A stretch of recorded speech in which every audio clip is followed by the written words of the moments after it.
Every time I see Tennessee and Florida and that game upcoming, regardless of how the two teams are doing right now, I think back to the Swamp and Neyland Stadium back in the 90s. And I think of CBS and I think of top 5 and 10 teams getting together on a regular basis.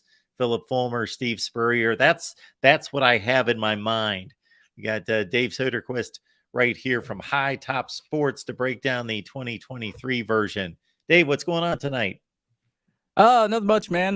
Just trying to. I'm actually happy because now the fall weather's starting to get here. You know, college football's here, and obviously you live in Florida, Georgia, some of these southern states here. It gets pretty hot, so it's starting to cool down a little bit now. Starting to get in some of the 80s, which is actually cool for us. And pretty sure in Florida, I think I checked the weather for Gainesville this weekend for the game, and it was in the 80s too. So that's pretty cool.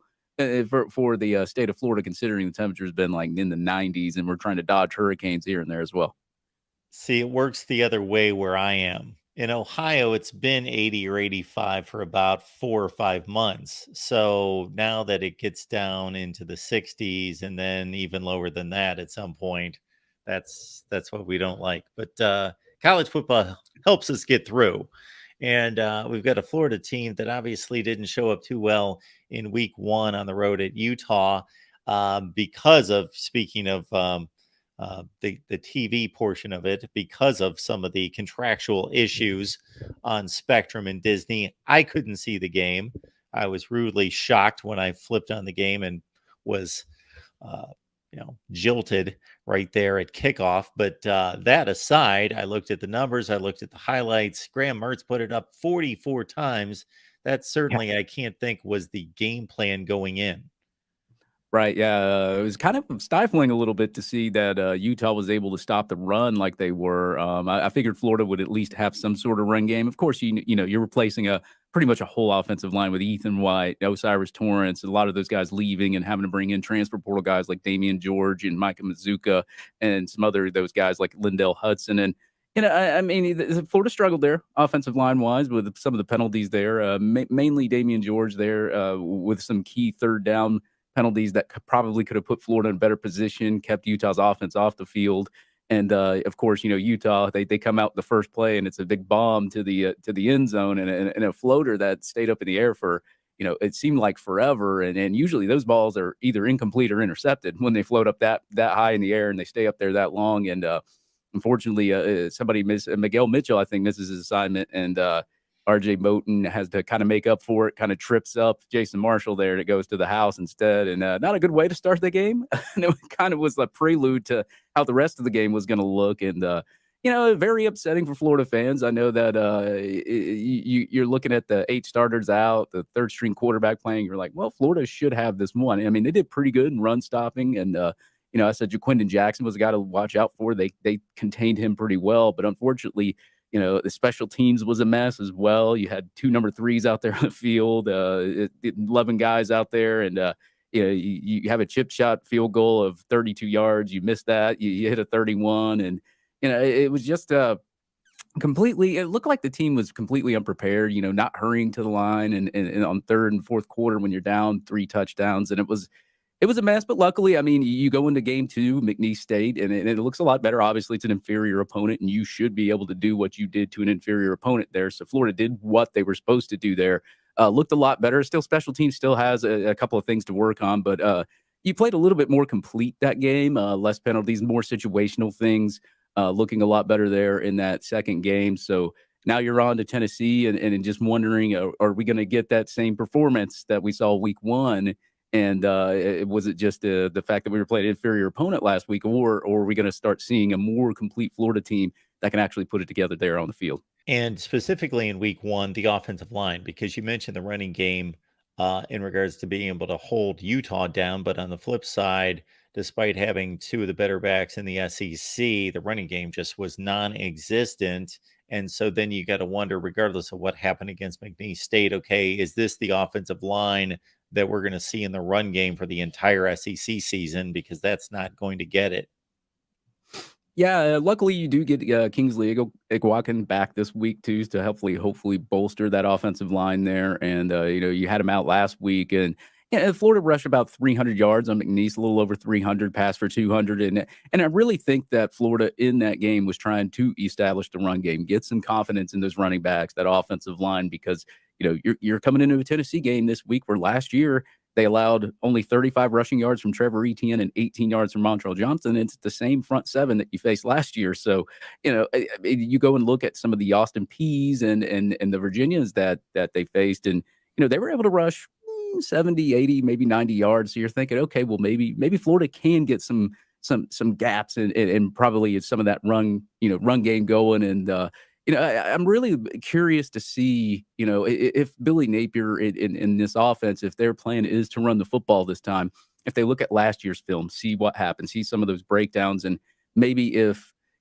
maybe they try to get more creative with the run game, maybe test the edge a little bit, maybe, some running back passes or maybe an option toss, something like that, just to try to get a run game going. That way you're not trying to force it up the middle if you're not getting a run game going, kind of like what happened with Utah.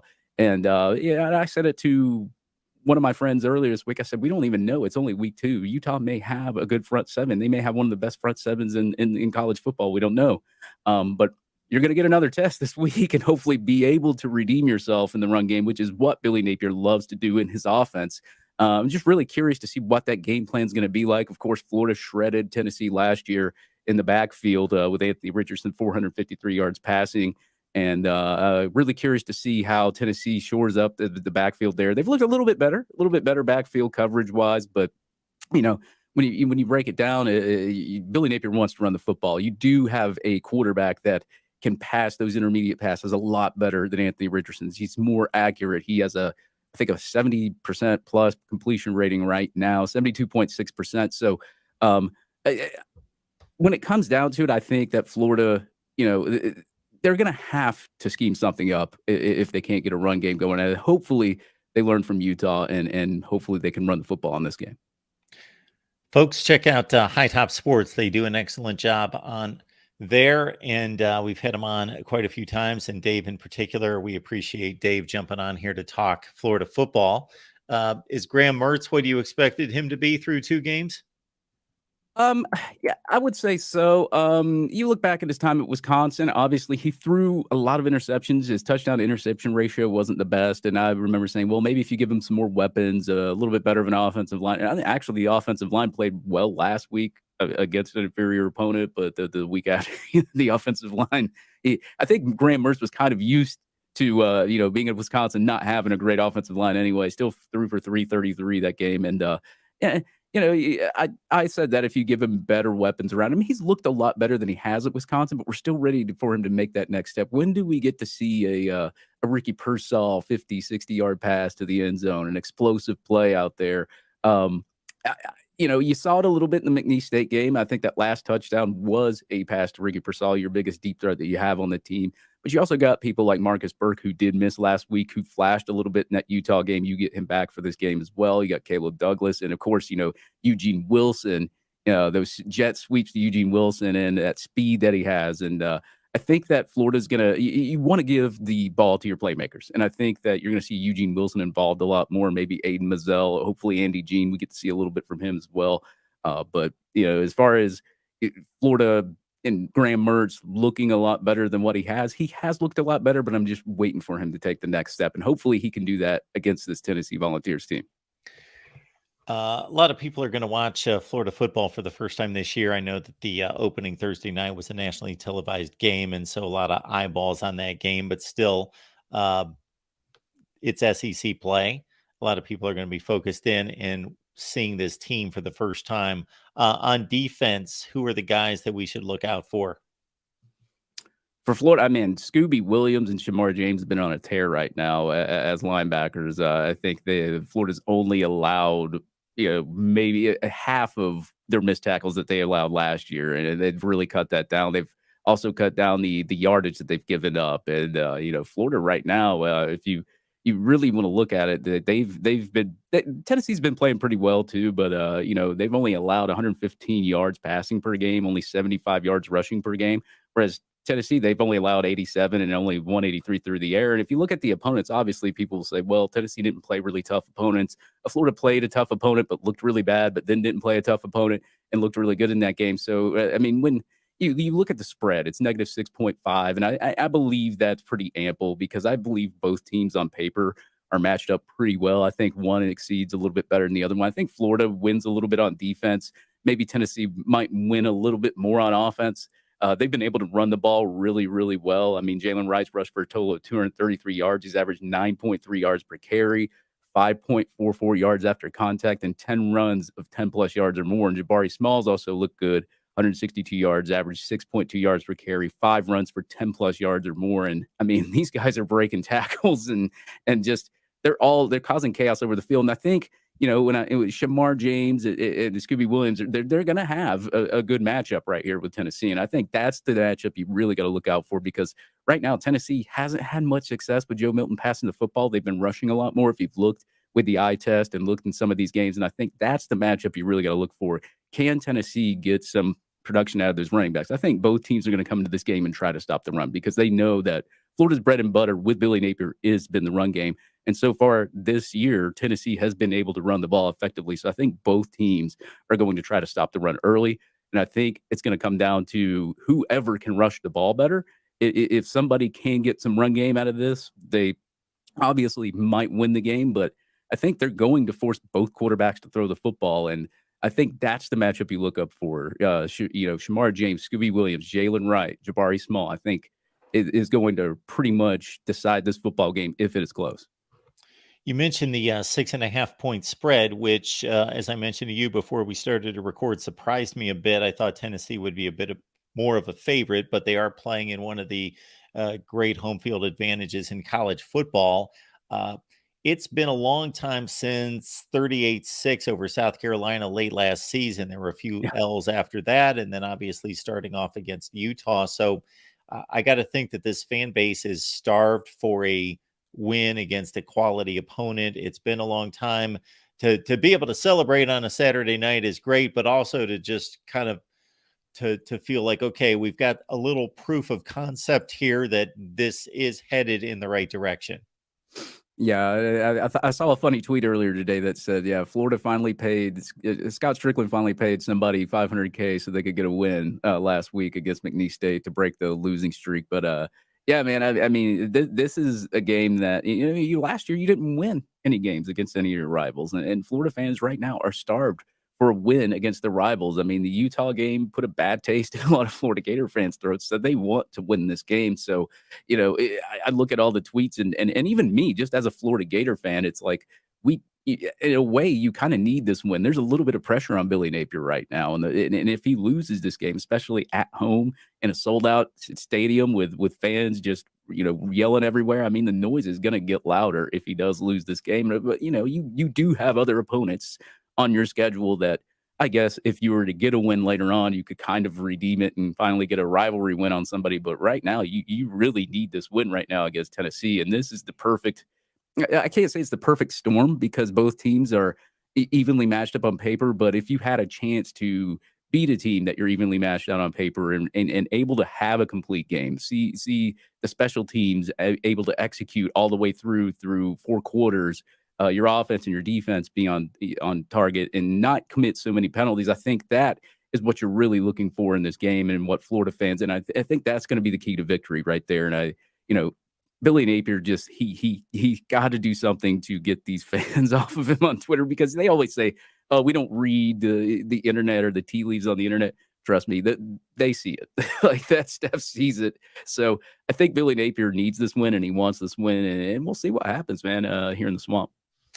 Dave Soderquist doing some work for us here at the Voice of College Football. We appreciate Dave and everybody there at High Top Sports talking Florida football. So get on over there, take the deep dive on Florida and everything else that they've got going on there at High Top Sports. Dave, appreciate you stopping by, breaking things down for us. Should be a good one on a Saturday night. Yeah, I'll be in the swamp, man. Check out Florida Victorious. If you're a fan out there, they have a Florida Victorious event going on at 4 p.m. there in the Swamp Restaurant. And, of course, I'll be there along with everybody else there to Saturday night. Hopefully we we get a victory, we could celebrate after the tailgates instead of celebrating beforehand at the tailgate. Because, hey, you know what? We go to that Harmonic Woods tailgate, and we always say, hey, we might, if we lose the game, we never lose a tailgate. I think a lot of people saw that Virginia game with Tennessee, and because it was on ABC. I mean, as a national broadcast, Tennessee just kind of steamrolled them, made easy work of Virginia. And then this week they rolled into Austin Peay.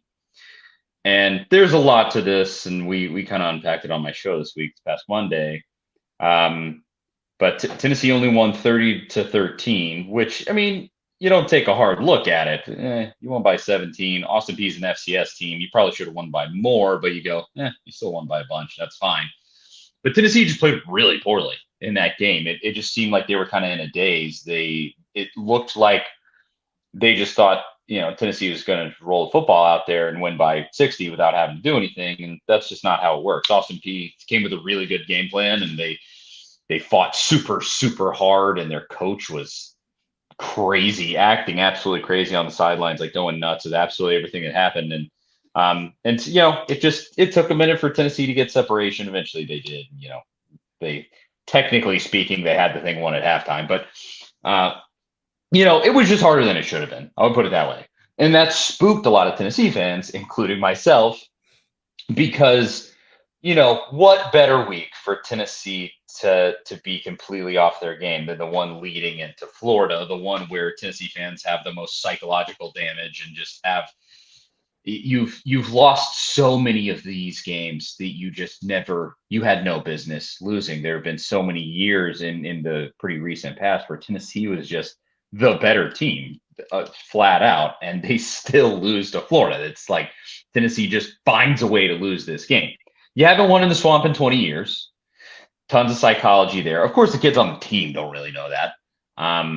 They've just been told it maybe, but it's all of that together where I go, yeah, Tennessee definitely more talented, has played better football than Florida has so far this season, despite that bad Austin Peay game. But you just can't take away that history. I will, until I see it happen with my own eyes again and see Tennessee win in the Swamp, it's going to be hard for me to just be a true believer. I'm going to be nervous till that clock hits zero and Tennessee has a lead in games.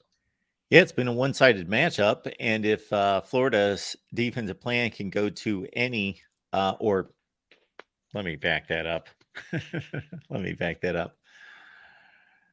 So, yeah, Florida's obviously owned the series. Tennessee did win at home last year, but it's been forever, as you mentioned, 20 years in the Swamp, one of the tougher places to play in college football.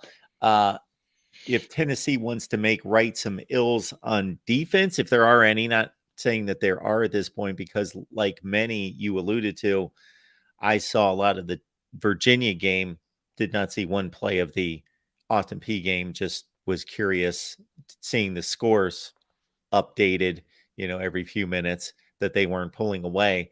But Utah certainly took, Florida's offense and completely made it one-dimensional, eliminated the running game, and Florida wants to run, and they have to run with their two backs, Montreal Johnson and Trevor Etienne, to stay in this ball game. So Tennessee knows what to stop first. Yeah, and thankfully, I think probably the unit that's played the best on the entire team is that defensive line. I believe right now Tennessee leads the nation in tackles for loss. Which when Josh Heupel showed up, if you told me at any time during his tenure his team would lead the nation in tackles for loss, I would think you're crazy. They have improved on that defensive line.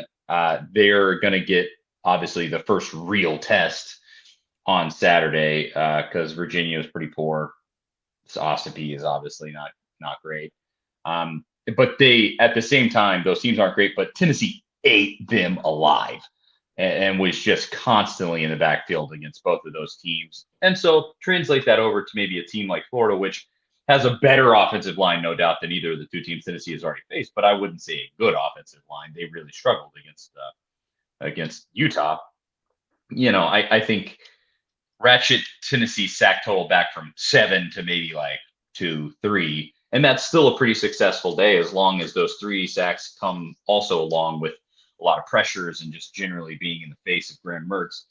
And I think you'll find success. But yeah, the defense in general, defensive backs are still in a rough spot. They're not great.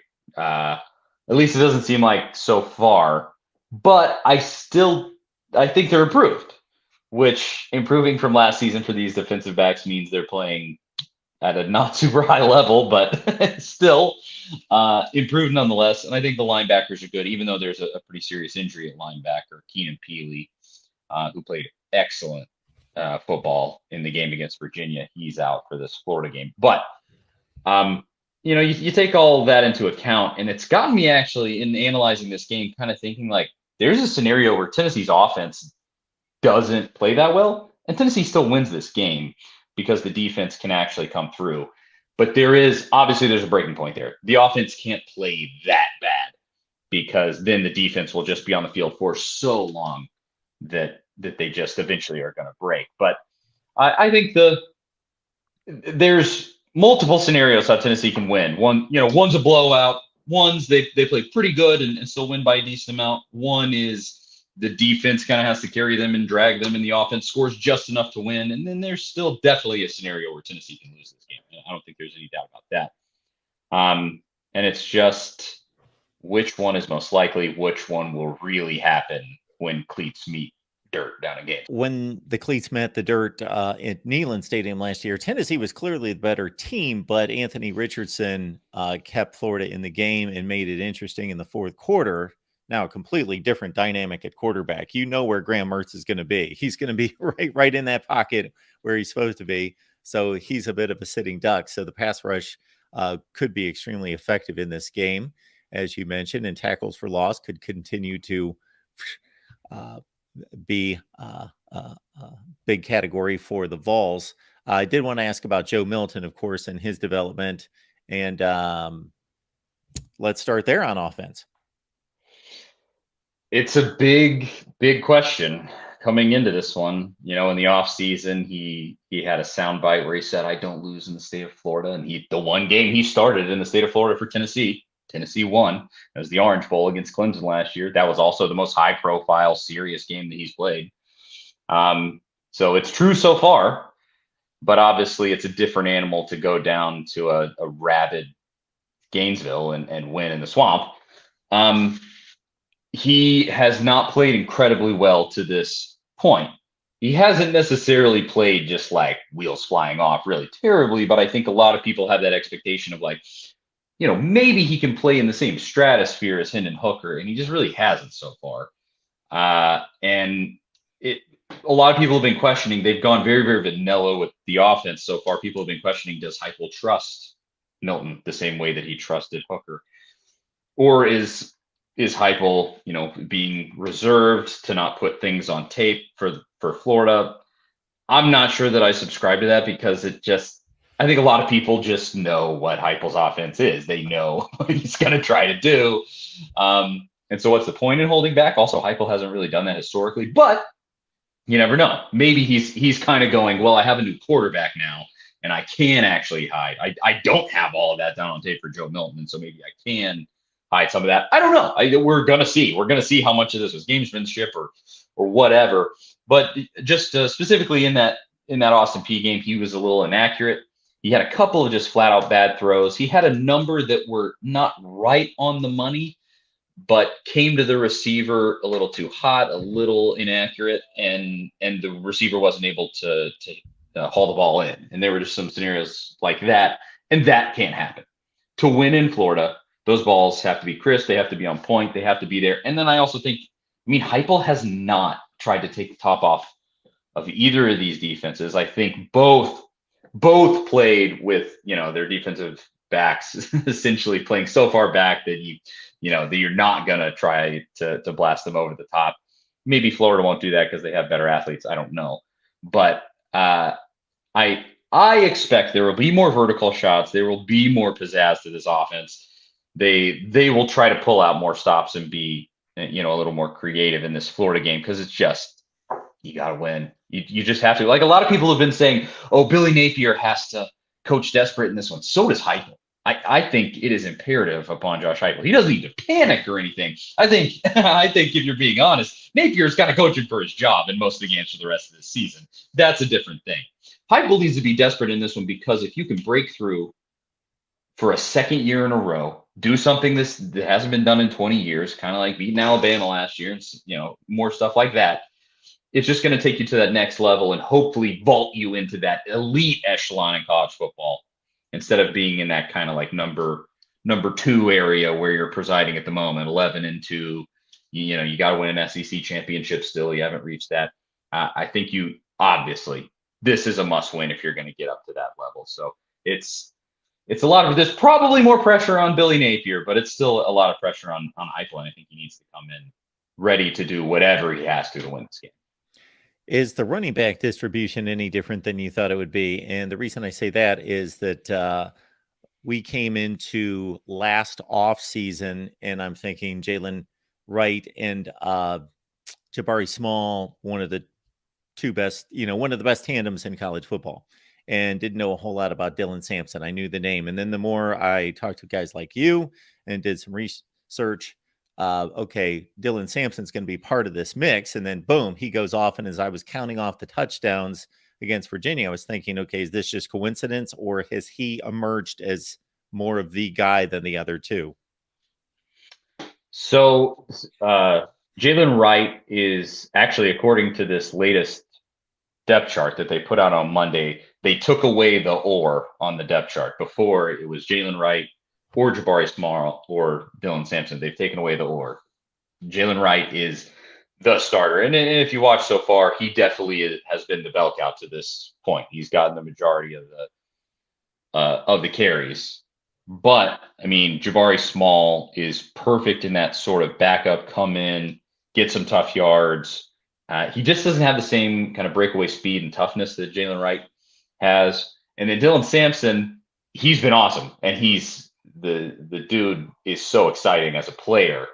There was a little bit of, I don't know how to frame this exactly, a little bit of stolen valor in those 4 touchdowns where Jalen Wright got the bulk of the carries and the yards down to the 5-yard line. And then he's tired, he's tapping his helmet going out of the game. Dylan Sampson comes in and scores a touchdown. So that happened probably 3 times out of the 4 touchdowns that he had in that game. So there was a little bit of that, but Dylan Sampson is still a really electric player. And I think, don't sleep on him at all. It's a 3-headed monster. And that's awesome because Heupel, nobody likes to talk about it. Everybody, I mean, I see people all the time call this offense an air raid offense. In no way is it an air raid offense. This offense is actually predicated on the run. The run has to succeed for the passing to succeed. And they've got a set of running backs that are really making it work right now. I mean, really the main thing is, can you get your center, Cooper Mays, back? That's up in the air. The offense plays better with him under center. He's had some indeterminate upper body injury that he had a surgery for right before the season started. And, can you get him back? Then maybe the offense is working just a little bit better and the offensive line is working a little bit better. So you can rush the ball even more effectively in this Florida game. And I think Tennessee wins on the ground because obviously you already said it. That's what Florida wants to do. They want to emphasize the run game. If Tennessee can win on the ground, and this has been historically true in this matchup, whoever wins on the ground wins this matchup. And if Tennessee can do that, I think they'll be able to hit Florida over the top. I think if Joe Milton can be accurate across the middle, at least decently accurate there, Tennessee should, and this is a big should in bold letters with an asterisk right beside it, should win, not easily, but by 7+ points, I think. And they actually go and do that. Yeah, we'll see. We will see. The spread's at 6. The spread's at 6.5. Charlie Burris, Big Orange Podcast. Please track his work right there, and we will all enjoy Saturday night in the Swamp. Charlie, appreciate you stopping by as always. Absolutely. Thanks, Mark.